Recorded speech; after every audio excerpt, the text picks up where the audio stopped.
اللہ تعالیٰ فرماتا ہے قیامت کے دن کا منظر کیسے قیامت قائم ہوگی۔ وَنُفِخَ فِي الصُّورِ فَصَعِقَ مَنْ فِي السَّمَاوَاتِ وَمَنْ فِي الْأَرْضِ إِلَّا مَنْ شَاءَ اللَّهُ، سور پھونکی جائے گی۔ ہوگا یہ کہ ایک وقت آئے گا اس کا جب دنیا اینڈ ہونے والی، ختم ہونے والی ہے۔ سائنس بھی آج اس بات کو تسلیم کر رہا ہے کہ یہ جو سولار سسٹم ہے اس کی ایک عمر ہے، اس کی ایک ایج ہے، اس کے بعد یہ ختم ہونے کے قریب آئے گا۔ تارے اپنی اپنی عمر مکمل کر کے بلیک ہولز میں جا رہے ہیں۔ گیلیکسی کے اندر جو سٹارز ہیں ان کی عمر ایک لیمیٹڈ عمر بتائی جا رہی ہے، اس میں سورج کی بھی عمر ہے، چاند کی بھی عمر بتائی جا رہی ہے۔ یہ سائنس کی باتیں ہیں، لیکن اللہ نے قرآن میں فرمایا چاند اور سورج یہ ٹکرا دیے جائیں گے، تارے ایک دوسرے سے سب ٹکرا دیے جائیں گے۔ اذا الشمس کورت واذا النجوم انکدرت، 30ویں پارے میں اللہ تعالیٰ نے اس میں فرمایا جب سورج کو یعنی ٹکرا دیا جائے گا اور ستارے آپس میں ٹکرا دیے جائیں گے اور سورج کالا ہو جائے گا، یعنی کچھ نہ کے برابر رہ جائے گا قیامت کے قریب۔ وَإِذَا الْجِبَالُ سُيِّرَتْ، اور پہاڑ جو ہے نا اڑا دیے جائیں گے اور سمندروں میں آگ لگا دی جائے گی، زمین پوری ختم کر دی جائے گی۔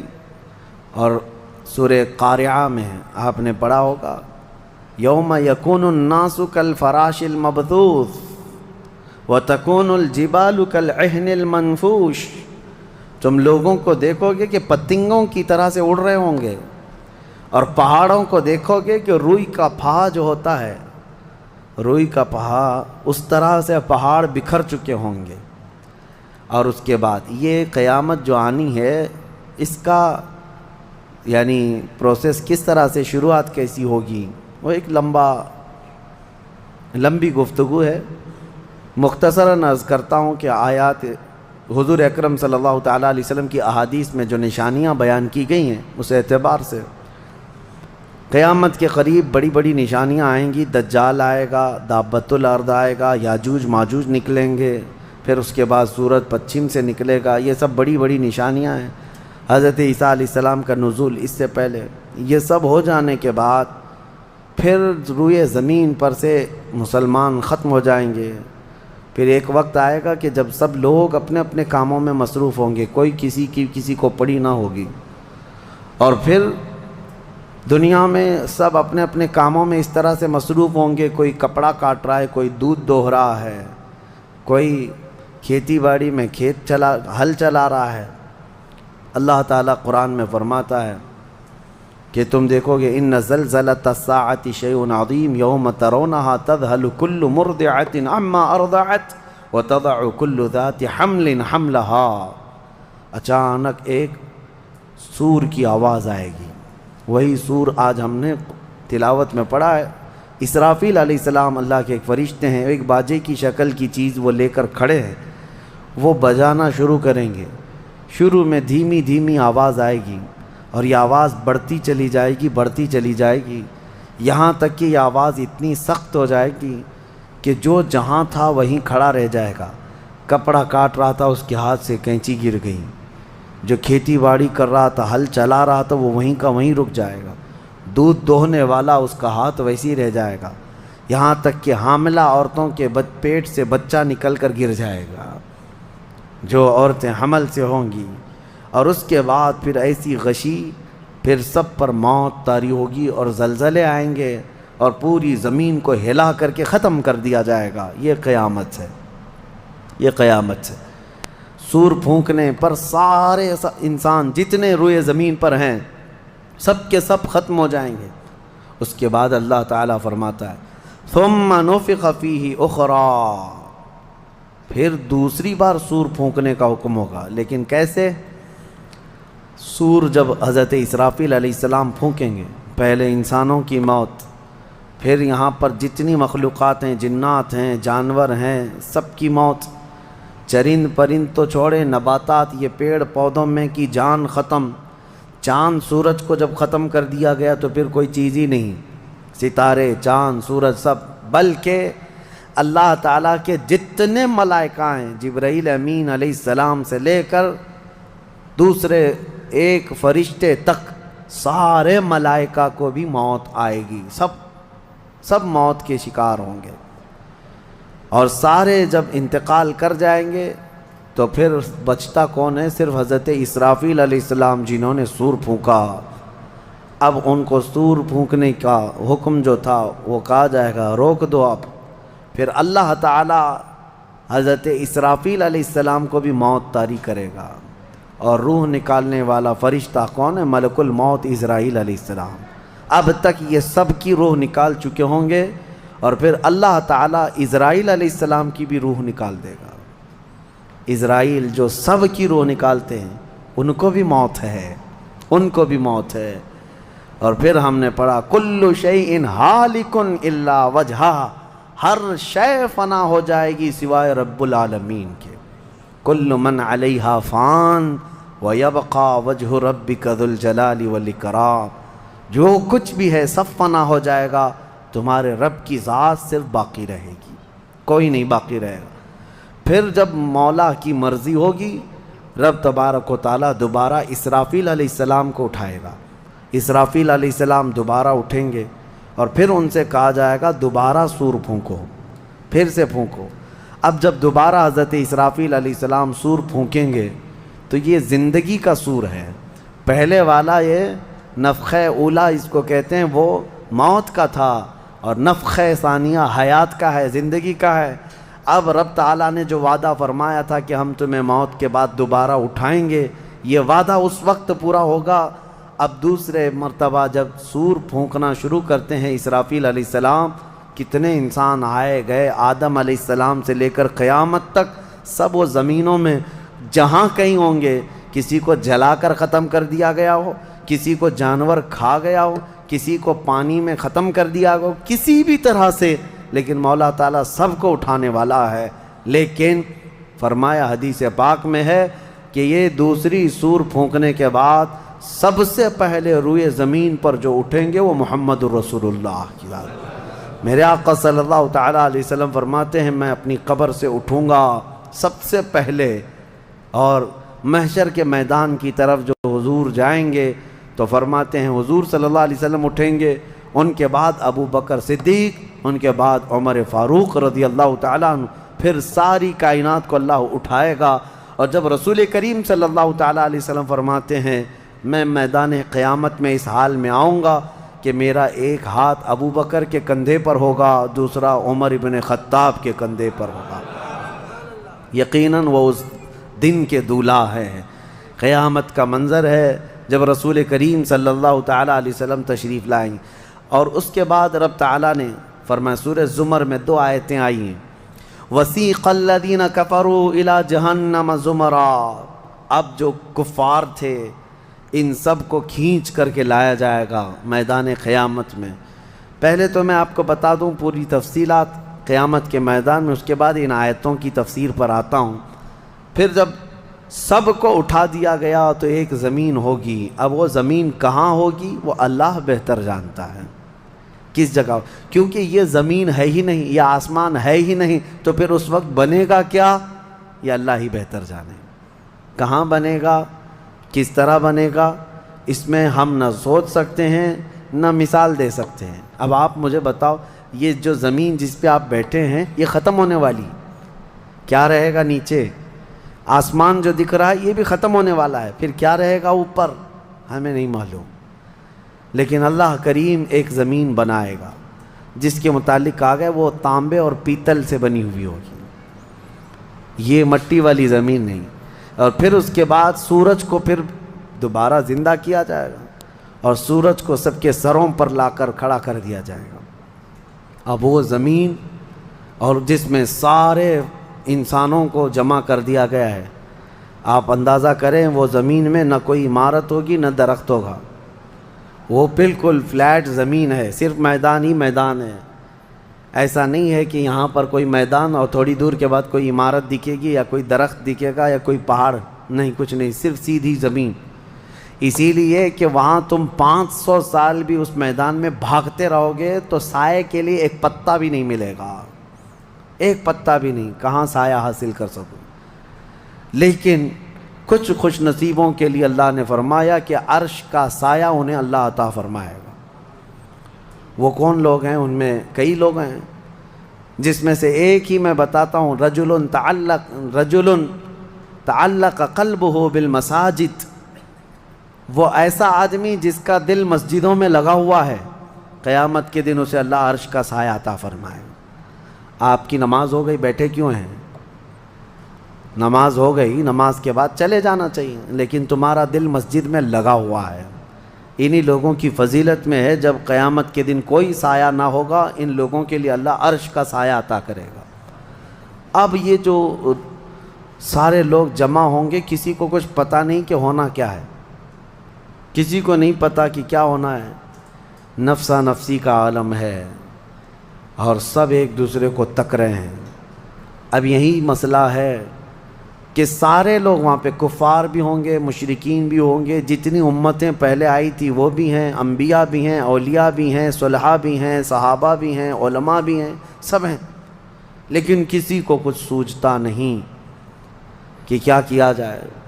یہی بے خبری سے پوری مخلوق جو ہے انبیاء کے پاس جاتی ہے. انبیاء میں سب سے پہلے ابو البشر سیدنا آدم علیہ السلام سے کہتے ہیں سارے لوگ، آپ تو ہم سب کے باپ ہیں، ہمارے لیے اللہ کی بارگاہ میں سفارش کریں کہ کچھ ہمارے متعلق کیا حکم ہے وہ پتہ چل جائے. ہمیں کہاں جانا ہے، جنت میں یا دوزخ میں، یہ ابھی پتہ چل جائے. حساب بھی نہیں شروع ہو رہا ہے. تو آدم علیہ السلام نے فرمایا، وہ فرمائیں گے کہ اے لوگو جاؤ، اس لیے کہ مجھے ڈر ہے اللہ کریم کی بارگاہ میں نے جنت میں وہ ممنوع شجر کا جو پھل کھا لیا تھا، مجھے آج بھی اس کا احساس ہے کہ کہیں رب تبارک و تعالیٰ مجھے اس پر عتاب نہ فرما دے. جاؤ کسی اور کے پاس.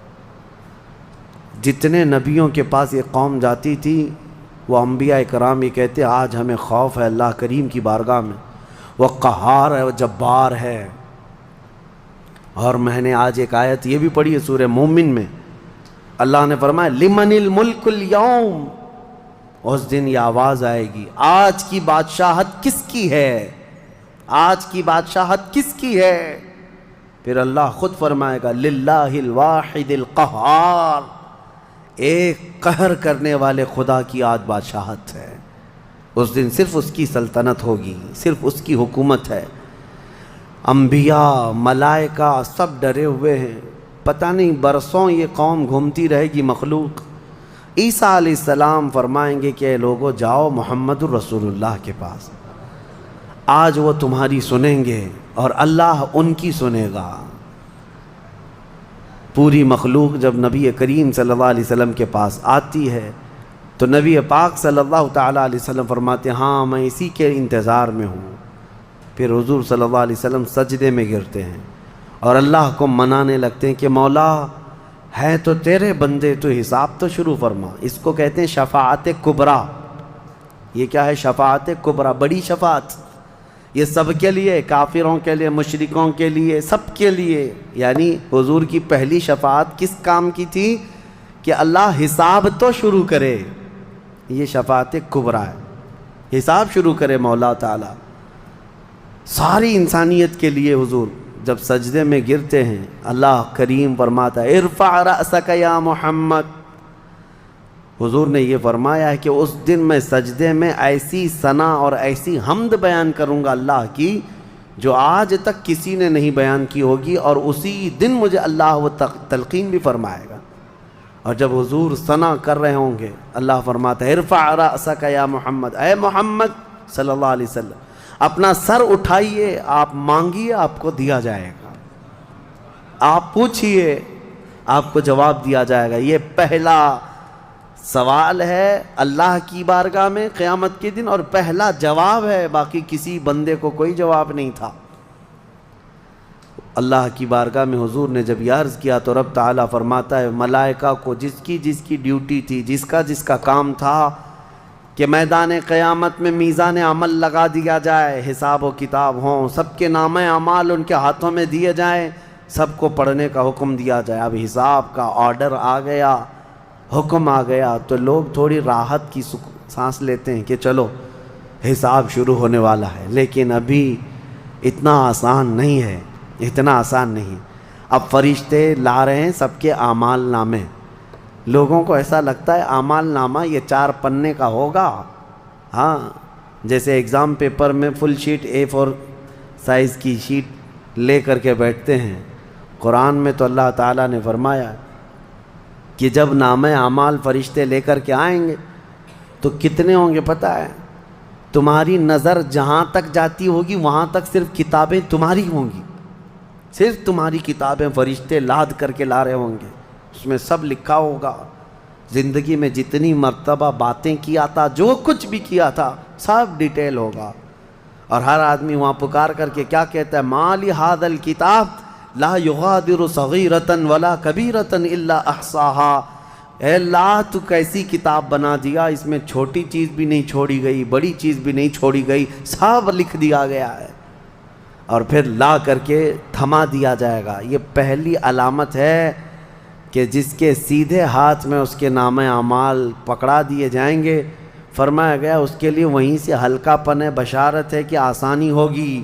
اور جس کے بائیں ہاتھ میں فرشتوں نے پکڑا دیا تو سمجھ لو کہ اب لمبا اس کا وقت جانے والا ہے، حساب سخت ہونے والا ہے۔ یہ تو صرف پڑھ کے سنانا ہے، اور اس کے بعد پھر پکڑ ہوگی کسی کام پر۔ یہ تو نے کیوں کیا تھا، اس کی وجہ بتا۔ یہ تو نے کیوں کھایا تھا، اس کی وجہ بتا۔ اس کے ساتھ ایسا کیوں کیا تھا، اس کا سبب بتا۔ صرف پڑھ کر کے سنانا نہیں ہے، جو کیا تھا اس کی وجہ بتانا ہے۔ اور جب وجہ کچھ نہ ہوگی، حکم آ جائے گا کہ انہیں اوندھے منہ کھینچ کر کے دوزخ کی طرف لے جائیں۔ یہ قیامت کے دن ہو رہا ہے۔ اب یہاں پر ایک دوسری شفاعت ہے میرے آقا صلی اللہ علیہ وسلم۔ اب یہ جو شفاعت ہے یہ خاص امت محمدیہ کے لیے۔ ایک شفاعت حضور نے فرمائی سارے انسانوں کا حساب شروع ہو جائے۔ جب حساب شروع ہو گیا تو حضور صلی اللہ تعالیٰ علیہ وسلم پھر سجدہ کرتے ہیں اللہ کی بارگاہ میں۔ اللہ فرماتا ہے محبوب سر اٹھائیں، پوچھیں، آپ کو دیا جائے گا۔ حضور عرض کرتے ہیں مولا میری امت کی بخشش آسان فرما دے، میری امت کا حساب آسان فرما دے۔ اب حضور کو اختیار دیا جائے گا، حضور کی یہ بھولی بھالی امت جہاں جہاں ہوگی، حضور صلی اللہ علیہ وسلم فرماتے ہیں میں ان کو دور سے پہچان رہا ہوں گا۔ دیکھو میرے عزیزو، بھرا مجمع ہے، کتنی امتیں ہیں۔ ایک صحابی نے پوچھا یا رسول اللہ ہم کو آپ قیامت میں پہچانیں گے؟ حضور نے فرمایا یقیناً پہچانوں گا۔ کیسے؟ حضور فرماتے ہیں زندگی میں تم جو وضو کرتے تھے، یہ جو اعضائے وضو ہیں، چہرہ اور ہاتھ، حضور فرماتے ہیں قیامت کے دن یہ سورج کی طرح چمک رہے ہوں گے، اور اسی چمک سے میں پہچان لوں گا یہ میری امت ہے، جس کے ہاتھ چہرے چمک رہے ہوں۔ جو وضو ہی نہیں کرتا اس کا کیا چمکے گا؟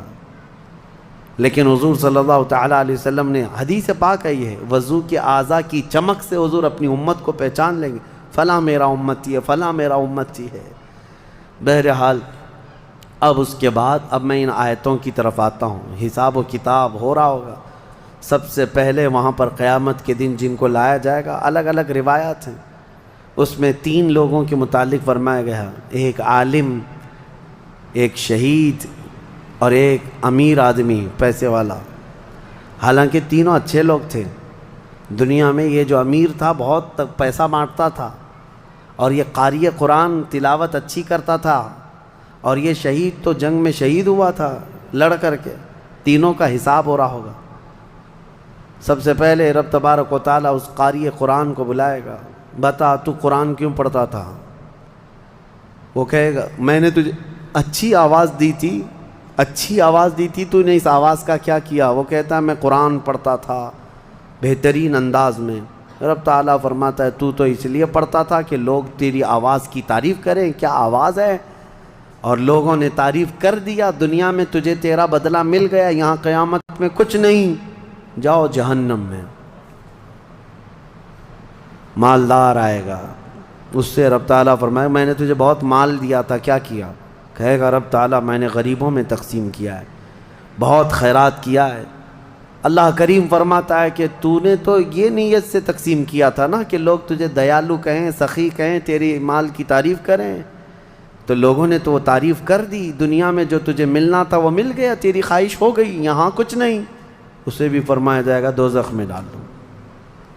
تیسرا جو شہید ہے اس کے لیے بھی رب تعالیٰ فرماتا ہے میں نے تجھے جوانی دی تھی، کیا کیا؟ کہا اے اللہ میں لڑتا رہا کافروں کے مقابل میں اور اپنی جان دے دیا۔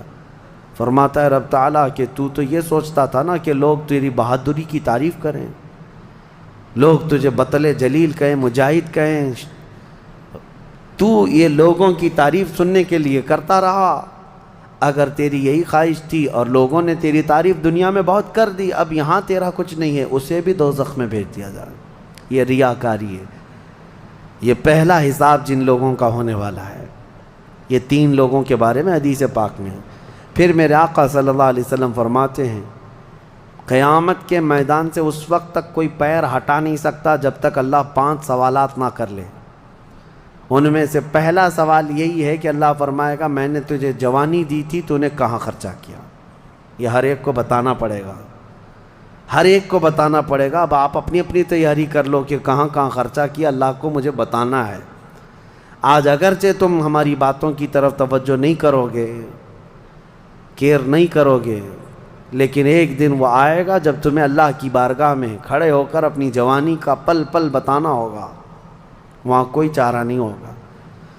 وہی اب آیت کریمہ ہے وَسِيقَ الَّذِينَ كَفَرُوا إِلَى جَهَنَّمَ زُمَرًا حَتَّى إِذَا جَاءُوهَا فُتِحَتْ أَبْوَابُهَا وَقَالَ لَهُمْ خَزَنَتُهَا، کافروں کی جماعت کو فرشتے کھینچتے ہوئے دوزخ کی طرف لائیں گے۔ دوزخ کیسی ہوگی میں انشاءاللہ العزیز اس کو عرض کروں گا آخری میں، رمضان کے آخر میں، کیونکہ یہ جو عشرہ گزر رہا ہے یہ جہنم سے آزادی کا عشرہ ہے۔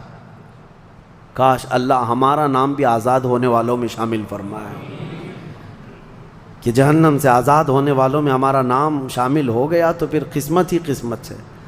جب لایا جائے گا دوزخ کے کنارے جماعت کی جماعتیں آ رہی ہوں گی، جماعت یہاں پر اللہ نے فرمایا زمرہ یعنی بہت کثیر تعداد میں جماعت کو کھینچ کر کے لایا جائے گا۔ پھر دوزخ کے دروازے کھول دیے جائیں گے، فتحت ابوابها، دروازے کھول دیے جائیں۔ وقال لهم خزنتها، اور جو دربان ہے دوزخ کے دروازے پر حضرت مالک، وہ فرشتے ہیں، بڑے سخت قسم کے فرشتے ہیں، وہ ان سے پوچھیں گے، جو جماعت دوزخ میں ڈالے جانے کے لیے لائی جا رہی ہوگی ان کو پہلے پوچھیں گے الم یأتکم رسل منکم یتلون علیکم آیات ربکم وینذرونکم لقاء یومکم ھذا، اے لوگو کیا تمہارے پاس اللہ کا کوئی رسول نہیں آیا تھا؟ کیا تمہیں اللہ کی آیتیں پڑھ کر کے کسی نے نہیں سنایا تھا؟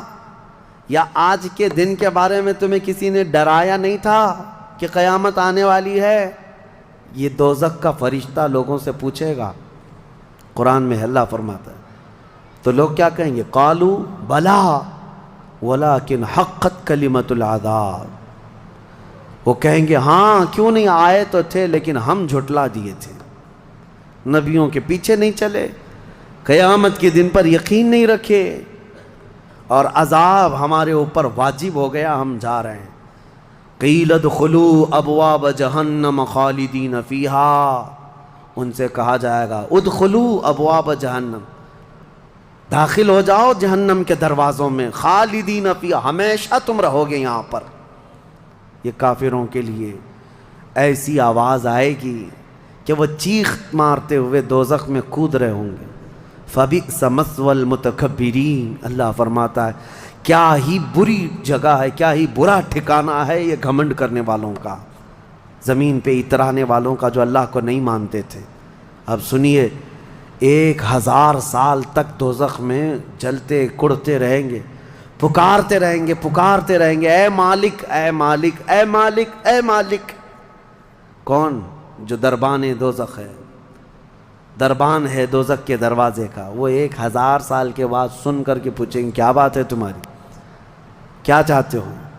کفار و مشرکین کہیں گے کہ ہماری بات کرا دے اللہ سے، ہماری بات کرا دے اللہ سے کہ کچھ ہم پر بھی رحم ہو جائے۔ حضرت مالک کہتے ہیں خدائے قہار ہے غضب پر، خدا ہے قہار ہے غضب پر. اللہ کریم کی بارگاہ میں بات کرنے کی بڑے بڑے فرشتوں کی ہمت نہیں ہے. کہیں گے ابھی نہیں میں بات کرا پاؤں گا. پھر وہ 1000 سال اور عذاب میں جلتے رہیں گے, چیختے رہیں گے. دوسرے 1000 سال کے بعد حضرت مالک پوچھیں گے کیا بات ہے؟ جہنمی کہیں گے کہ اے مالک تو ہماری بات کرا دے اللہ سے. آپ کی بار حضرت مالک کہتے میں ہمت کرتا ہوں. اللہ قدیر و جبار کی بارگاہ میں عرض کرتے مولا جتنے بھی دوزخ میں جا چکے وہ تجھے فریاد کر رہے ہیں, وہ تجھ سے بات کرنا چاہتے ہیں. اب رب تعالیٰ کی طرف سے جواب آتا ہے حضرت مالک کو, اے مالک ان دوزخیوں سے کہہ دو کہ آج کے بعد رب تبارک و تعالیٰ نہ ان کی طرف نظر فرمائے گا نہ کلام کرے گا. لا یکلمہم اللہ یوم القیامت ولا ینظر الیہم, ان کی طرف رب تعالیٰ دیکھنا بھی نہیں چاہتا. وہ قدیر و جبار خدا جب دنیا میں ہر دن بلا رہا تھا آجا میرے بندے میرے پاس, آجا میرے بندے میری طرف آجا, ففروا الی اللہ, اللہ کی طرف دوڑ پڑ. نہیں سنتا تھا, ایک دن بھی نہیں سنا. اور جہنم میں جانے کے بعد پکار رہا ہے. رب تعالیٰ فرماتا ہے اب اللہ ان کی طرف دیکھنا بھی نہیں چاہتا. حضرت مالک جب یہ پیغام سنا دیتے ہیں اللہ کا, جہنم میں ایسی چیخ نکلتی ہے جہنمیوں کی کہ پورا جہنم ہلنے لگ جاتا ہے, کانپنے لگ جاتا ہے ان جہنمیوں کی چیخ سے. کہ اب ان کو کہہ دیا جاتا ہے خالدین فیہا, اب تم ہمیشہ کے لیے رہو گے یہاں پر. اسی لیے میرے عزیزو کفر سے ڈرو, کفر سے ڈرو. گناہ کرنے کے بعد معافی ہے لیکن کفر کی معافی نہیں. اسی لیے اولیاء امت ڈرا کرتے تھے کہ کہیں موت سے پہلے ایمان چلا گیا, کفر پر موت ہو گئی تو کیا ہوگا؟ پھر ہمیشہ کے لیے دوزخ میں جانا پڑے گا. نہ وہاں کسی کی سفارش ہوگی نہ کوئی شفاعت ہوگی. شفاعت اور سفارش گنہگاروں کے لیے ہے, کافروں اور مشرکین کے لیے نہیں. قرآن میں اللہ نے فرمایا ان اللہ لا یغفر ان یشرک بہ ویغفر ما دون ذلک لمن یشاء, بے شک اللہ تعالیٰ اس کے ساتھ کیے ہوئے شرک کو اور کفر کو ہرگز معاف نہیں کرے گا, اور اس کے علاوہ جو کچھ بھی کیا ہے اللہ سب معاف کرے گا. کفر کو اور شرک کو معاف نہیں کرے گا. اب سنیے دوسری آیت ہے, وَسِيقَ الَّذِينَ اتَّقَوْا رَبَّهُمْ إِلَى الْجَنَّةِ زُمَرًا. اس میدان قیامت میں کچھ وہ جماعتیں بھی ہیں جو دنیا میں تقوی حاصل کر چکی تھی, فرمان خدا پر چلتی تھیں, ان کی نمازیں ٹھیک تھی, اللہ سے ڈرتے تھے, اپنی راتیں وہ رو رو کر گزارتے تھے, مولا کو پکارتے تھے. وہاں قیامت کے دن اللہ ان کے حال یہ ہیں کہ ان کا استقبال ہو رہا ہوگا, فرشتے ان کو سجا کر کے لا رہے ہوں گے, اور وہ بھی جماعت کے ساتھ جا رہے ہوں گے جنت کی طرف. تو جیسی وہ پہنچیں گے فتحت ابوابہا, قرآن میں ہے 7 دروازے جنت کے ان کے لیے کھول دیے جائیں گے. یہ پرہیزگار لوگ ہیں, یہ تقوی والے لوگ ہیں. جیسے ہی جنت کے دروازے کھلیں گے وقال لهم خزنتها, وہاں پر بھی دربان ہے ایک, جنت کے دروازوں کا دربان وہ حضرت رضوان ہے علیہ السلام. وہ فرشتہ وہاں پر ہے, جنت کے دربان ہے. جیسے ہی یہ جماعتیں قریب پہنچیں گی دروازوں کے, کیا کہے گا دربان جنت؟ وقال لهم خزنتها سلام علیکم طبتم, مبارک ہو اللہ کی سلامتی ہو تم کو. یہ جو ہم سلام کرتے ہیں نا السلام علیکم, یہ جنتی سلام ہے. یہ دربان جنت جو داروغہ ہے جنت کے دروازوں کا, وہ سلام کرے گا فرشتہ جو آ رہے ہیں جنت میں, سلام علیکم طبتم, مبارک ہو, خوش آمدید, اللہ کی سلامتی ہو. فادخلوها, آ جاؤ جنت میں داخل ہو جاؤ, خالدین, ہمیشہ کے لیے, اب تم بھی یہاں سے نہیں جاؤ گے. اب ہمارے اس چھوٹی سی زندگی میں بتاؤ میرے عزیزوں, اب اندر جیسے ہی جنتی داخل ہوتے ہیں کیسے سب سے پہلی نعمت کیا ملتی ہے جنت میں؟ اللہ اکبر. آپ کے لیے اور ہمارے لیے سیب ملے گا, انگور ملے گا, گوشت ملے گا, کھانے کے لیے کیا ملے گا؟ میرے عزیزو سب نعمتیں اپنی جگہ پر, لیکن فرمایا گیا جنتی جیسے ہی جنت میں پہلا قدم رکھتا ہے محمد الرسول اللہ کھڑے ہوں گے، میرے آقا صلی اللہ تعالیٰ علیہ وسلم ہوں گے اپنے امتیوں کے استقبال کے لیے۔ اس سے بڑی نعمت کیا ہے میرے عزیز؟ جنت میں داخل ہو جانے کے بعد اب سورہ واقعہ جب آپ پڑھیں گے تو جنت کا اس میں تذکرہ ہے۔ اللہ نے فرمایا ثلۃ من الاولین وقلیل من الآخرین علی سرر موضونۃ متکئین علیہا متقابلین۔ وہاں دیوان لگائے ہوں گے، بڑے بڑے محلات ہوں گے جن کی ایک اینٹ سونے کی، ایک اینٹ چاندی کی بنائی ہوگی، پورے زمین پر جو گھاس ہوگی وہ زعفران سے بھی زیادہ ملائم۔ اور اللہ نے کتنی جگہ قرآن میں فرمایا جنات تجری من تحتها الانہار، ایسے باغیچے جن میں نہریں بہہ رہی ہوں گی، اور ایسی نہریں جن کا پانی دودھ کی طرح سفید، شہد سے زیادہ میٹھا اور ٹھنڈا۔ یہ ٹھنڈے میٹھے پانی کی نہریں جس کو کوثر اور سلسبیل کہا گیا ہے، یہ جنت کے باغیچوں سے ہو کر گزر رہی ہوں گی۔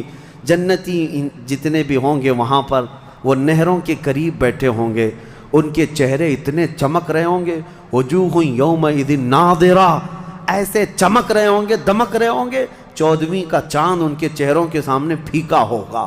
یہ جنتیوں کے چہرے ہوں گے، اور وہ اپنے جب جنتی محل میں جائیں گے، ایک محل سامنے ہوگا، دوسرا محل ادھر ہوگا، آمنے سامنے جنتی باتیں کرتے ہوئے بیٹھیں گے۔ یہ قرآن پاک میں اللہ نے فرمایا ان کی خدمت کے لیے غلمان لڑکے بھی ہوں گے، حوران جنت وہ جنتیوں کی خدمت کے لیے ان کی بیویاں وہاں پر بنائی جائیں گی، وہ اتنی حسین و جمیل خوبصورت ہیں کہ جنتی کے لیے آج تک نہ ویسی خوبصورتی یا حسن دنیا میں کسی نے سنا ہے نہ دیکھا۔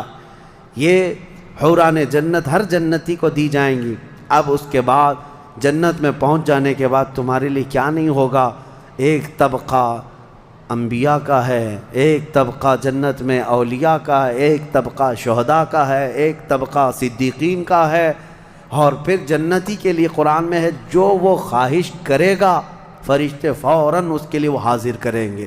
جو چیز کی خواہش کرے گا، جس دن تمہاری وہاں خواہش ہوگی کہ مجھے یہاں غریب نواز کا دربار دیکھنا ہے، جنت میں غوث پاک کہاں ہے وہاں جانا ہے، صحابہ میں خلفائے راشدین کہاں ہیں وہاں جانا ہے، انبیاء اکرام کہاں ہیں، شہداء و صالحین کہاں ہیں وہاں جانا ہے۔ جنتی گھوم رہا ہوگا، اور کیا ہی بہتر ہوگا جنتی جب یہ خواہش کرے گا مجھے محمد الرسول اللہ کے محل میں جانا ہے، وہاں بھی اسے پہنچایا جائے گا۔ وہ ہر ایک بڑے سے بڑے انبیاء، صالحین، شہداء اور رسولان اعظام کے ہاں جاتا رہے گا، آتا رہے گا، جاتا رہے گا، آتا رہے گا۔ جنت کی نعمتیں اس کی ختم نہیں ہوں گی، یہاں تک کہ اللہ کریم فرمائے گا حوران جنت کو یہ میرے وہ بندے ہیں جو صرف میری حمد سنتے تھے دنیا میں، اے حوران جنت تم اپنی میٹھی آواز میں اب میری حمد ان کو یہاں سناؤ۔ 100 سال تک وہ حوران جنت انہیں حمد سناتی رہیں گی۔ پھر جنتیوں سے اللہ پوچھے گا پیٹ بھر گیا؟ وہ جنتی کہیں گے مولا اور تیری تعریف سننے کا دل کرتا ہے۔ داؤد علیہ السلام جن کی آواز میں بڑی مٹھاس تھی، رب تعالیٰ فرمائے گا اے میرے داؤد خلیفۃ اللہ، آؤ ان جنتیوں کو اپنی سریلی آواز میں میری حمد سناؤ۔ اب وہ 100 سال تک سناتے رہیں گے، اور جنتی مدہوش ہوں گے اور سنتے رہیں گے، یہ جنت کے ترانے وہاں پر سنائے جا رہے ہیں۔ اس کے بعد پھر رب تعالیٰ فرمائے گا اب تم سیراب ہو گئے کہ داؤد علیہ السلام کی زبان سے تو چڑیاں بھی سننے کے لیے کھڑی ہو جاتی تھی، پرندے بھی ہوا میں رک جاتے تھے۔ اب جنتی کہیں گے کہ مولا اور تیری حمد ہو اور تیری تعریف ہو، ہم سننا چاہتے ہیں۔ رب تعالیٰ جب فرمائے گا اے فرشتوں حجابات ہٹاؤ، اب میں سناؤں گا اور میرے بندے سنیں گے۔ اب یہ جنت کی سب سے بڑی نعمت وجوہ یومئذ ناظرہ الی ربہا ناظرہ، مولا فرماتا ہے چہرے چمک رہے ہوں گے اس بات کے لیے کہ بغیر حجاب کے وہ اپنے اللہ کو دیکھ رہے ہوں گے۔ اس سے بڑی نعمت جنتی کو کچھ نہیں ہے کہ مولا کریم حجابات ہٹا دے گا، جس کے تم یہاں سجدے کرتے ہو، جس سے تم گڑ گڑا کر مانگتے ہو، وہ مولا جنت میں پردے ہٹا دے گا۔ اور فرمایا گیا جنت کی سب سے بڑی نعمت دیدار الہی ہے۔ اسی لیے رمضان میں بھی میرے آقا نے فرمایا افطار کرنے والے کو دو خوشیاں دی جائیں گی کہ جب بندہ افطار کرتا ہے تو اس کے لیے بھی یہ فرمایا گیا ہے کہ جیسے ہی وہ افطار کرتا ہے، ایک تو اس کے پیٹ ٹھنڈے ہونے کی خوشی ہے، گلا تر ہونے کی خوشی ہے، لیکن دوسری خوشی ہر افطار کرنے والے روزے دار کے لیے کہ رحمان فرمائے گا میں نے تیرا محفوظ کر لیا ہے جنت میں، اب تجھے میں اپنا دیدار کراؤں گا۔ روزے داروں کو اللہ کا دیدار ہوگا تو یہ جنتی جنت میں پہنچ جائیں گے، دوزخی دوزخ میں پہنچ جائیں گے۔ میں نے یہ جو 2 آیتیں آئی تھی اس کی تفسیر آپ کے سامنے رکھ دی، فیصلہ تمہارے پاس ہے، زندگی کیسی گزارو گے۔ لیکن میرے آقا نے فرمایا جنت کا جو راستہ ہے نا وہ کیسا ہے؟ کانٹوں سے بھرا ہوا ہے یہاں دنیا میں۔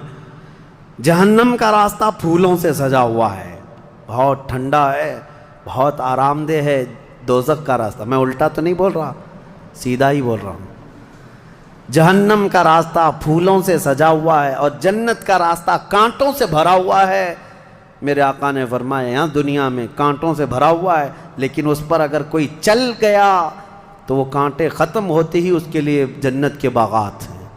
اور جو دنیا میں ان پھولوں کے راستے کو چن لیا دوزخ کے، جیسے ہی یہ راستہ ختم ہوگا اس کے بعد صرف آگ ہی آگ ہے، آگ ہی آگ ہے۔